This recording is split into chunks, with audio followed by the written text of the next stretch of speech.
Assalamualaikum warahmatullahi wabarakatuh. Waalaikumsalam warahmatullahi wabarakatuh. Kembali kita bersyukur kepada Allah, mengucapkan alhamdulillahirabbil alamin. Bersalawat kepada Nabi dan mengucapkan Allahumma sholli ala sayyidina Muhammad wa ala ali sayyidina Muhammad.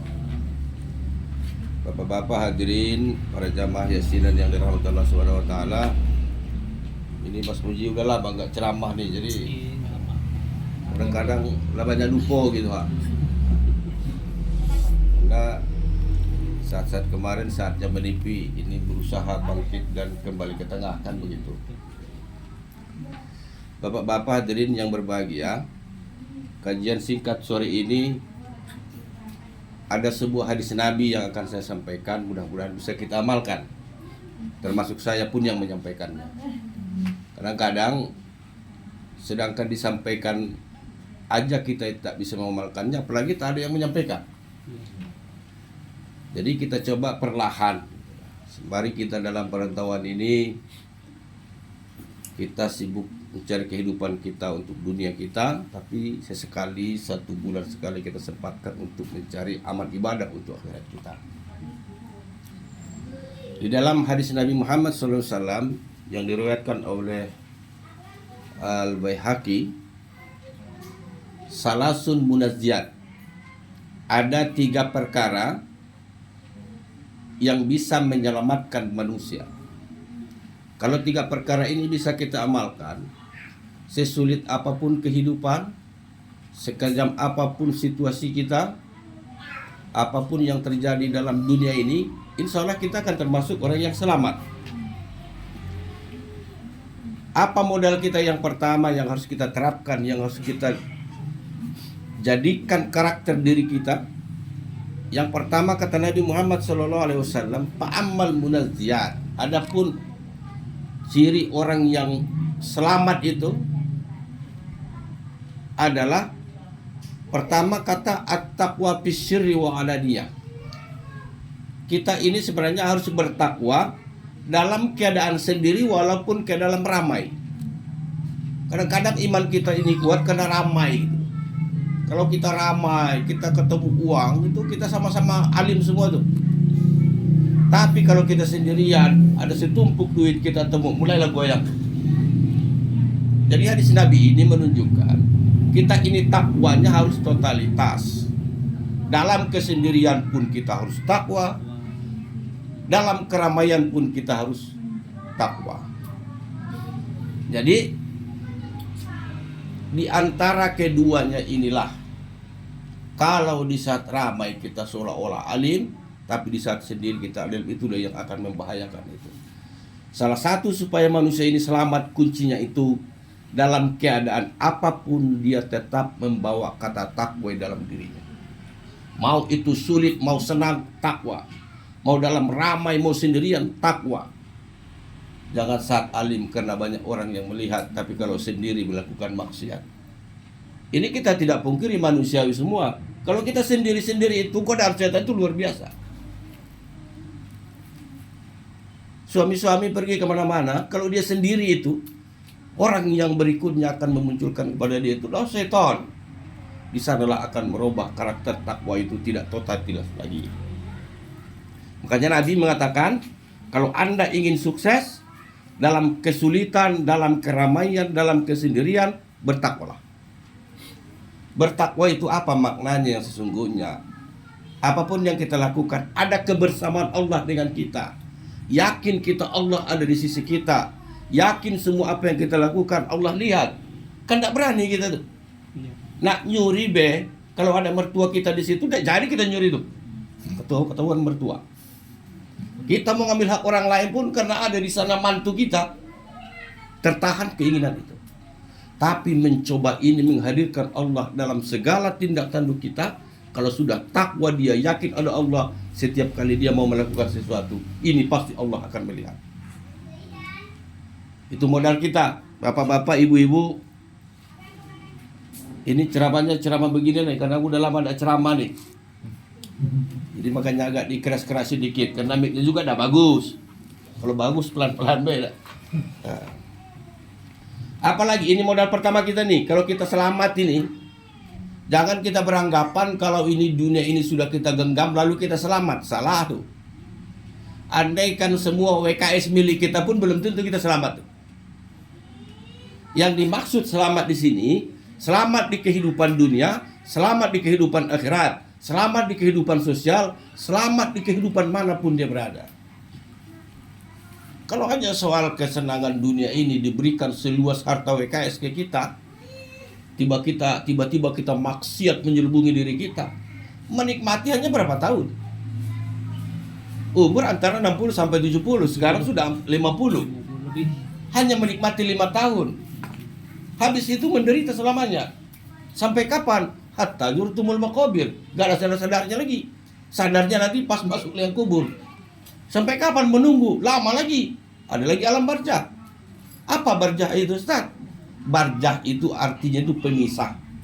Pemisah dari alam dunia menuju alam akhirat. Jadi artinya bapak-bapak, kita harus kata selamat ini disampaikan kepada Nabi supaya kita ini bisa mendapatkan keselamatan dunia dan akhirat. Itu modal pertama. Modal kedua kata Nabi, supaya kita selamat, al-qaulu bil haqqi birridha au bis-sukhti. Berkata-kata yang benar meskipun kepada, saya ulangi, al-qaulu bil haqq, menyampaikan yang benar walaupun dalam keadaan pirridho, walaupun dalam keadaan senang, au bis-sukhti, walaupun dalam keadaan kita benci. Ini agak berat ini memang ini. Filsafat yang luar biasa hadis Nabi ini. Kalau Anda ingin selamat, itulah bahasanya nih. Kalau Anda ingin selamat kata Nabi, berkatalah yang benar walaupun keadaan kau senang maupun keadaan kau tidak senang. Contoh, andaikan Lek Muji ini punya salah dengan saya, cakap saya kadang-kadang tidak benar dengan dia. Apa mempengaruhi cakap saya tak benar? Karena ada ketidaksukaan saya dengan beliau. Orang yang masih melakukan sifat seperti itu tidak munazziat, tidak akan ciri-ciri yang selamat. Seharusnya orang yang selamat itu kata Nabi, baik dia kita benci, baik dia senangi, bahasanya al-haq, selalu benar. Ke istri kita juga demikian. Walaupun kadang-kadang kita jengkel dengan istri kita, al-haq, sampaikan yang benar. Ini jangan karena kita senang dengan dia saat itu, kebenaran diungkap seribu bahasa dengan indah. Tapi sekali dia buat salah, segala kebun binatang dia keluarkan. Itu tidak ciri orang-orang yang takwa, tidak ciri-ciri orang yang selamat. Andaikan ada orang yang tidak kau benci, pertahankan lidahmu untuk tidak mengatakan yang kotor kepadanya. Makanya kalau pepatah kita di kampung-kampung itu apa namanya? Kalau kau baik, apa tuh? Aku lebih baik darimu. Kan gitu. Kalau di kampung-kampung tuh kan, kalau kau jahat, aku lebih jahat darimu. Itu salah itu. Ungkapan itu nggak boleh kita terapkan dalam hidup kita. Kalau kau Abu Jahal, berarti aku mbahnya Abu Jahal, kan begitu. Jadi bapak-bapak hadirin yang berbahagia, ini sebenarnya apa namanya, ceramah singkat saja, cuman ini Bermakna. harus kita terima pada diri kita, bukan karena saya yang menyampaikannya, tapi karena ini adalah hadis Nabi Muhammad sallallahu alaihi wasallam. Ini yang sulit kita lakukan dalam kehidupan ini. Kalau dia tak suka dengan seseorang, nampak niat itu, Pak. Sesekali ciri-ciri orang yang beriman itu, orang yang bertakwa itu, al-muslimu salimu bil lisan. Tanda orang yang bertakwa, tanda orang yang Islam itu ialah mampu lidahnya selamat dari orang lain. Apa maknanya? Lidahnya tak melukai orang lain. Banyak ini bapak-bapak kadang-kadang kita tidak sadar, ternyata ungkapan kita itu menyakiti orang lain. Makanya para ulama dulu, para orang-orang salafus soleh zaman dulu, dia itu setelah sholat isya itu dia berzikir, dia di tengah malam itu merenung, satu hari ini apa yang saya katakan dengan orang, satu hari ini apa kata-kata yang kotor dari mulut saya kepada orang lain. Bahkan kalau ulama itu merasa ada kata-katanya yang menyakiti selama 1 hari itu, besoknya dia akan temui orang tersebut. Saya minta maaf. Bapak-bapak, salah satu tanda-tanda tertunda rezeki itu ialah karena kita banyak mencelakai diakibatkan oleh lisan kita. Lidah itu tak bertulang.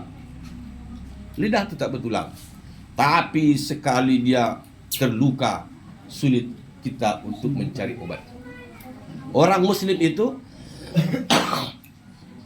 dia selamat, lidahnya selamat dari menyakiti orang lain. Bapak Ibu hadirin yang berbahagia, ini modal kita nih. Tadi takwa secara totalitas harus kita ingat. Bisiri au alania, mau rame mau sedikit orang, kita tetap takwa. Jangan tergoda, karena sendiri tergoda. Kalau rame tidak. Sama, mau sendiri mau rame tidak tergoda. Itu selamatlah tuh. Yang kedua tadi al-qaulu bil haq. Usahakan setiap hari itu mengucapkan yang benar, baik itu dalam keadaan kepada orang yang kau senangi maupun kepada orang yang tak kau senangi. Ini yang sulit, tapi walaupun sulit, karena tujuannya selamat, maka ini harus kita lakukan. Harus kita biasakan. Jangan gara-gara orang tak senang dengan kita atau kita tak senang dengan orang, hati itu, lidah kita itu langsung menyakiti hati orang lain. Tetaplah melakukan sebuah kebenaran. Bapak-bapak yang terakhir, supaya kita selamat dalam kehidupan ini, al-munazziat kata Nabi adalah al-qasdu fil ghina'i aul faqr. Ini bahasa filsafat juga sebenarnya ini. Ini kajian Nabi ini sampai sekarang itu di pelajaran-pelajaran filsafat itu sangat tenar. Padahal dulu orang tak tahu tuh. Padahal Nabi sudah menjelaskan jauh-jauh hari sebelumnya. Apa maksud hadis ini?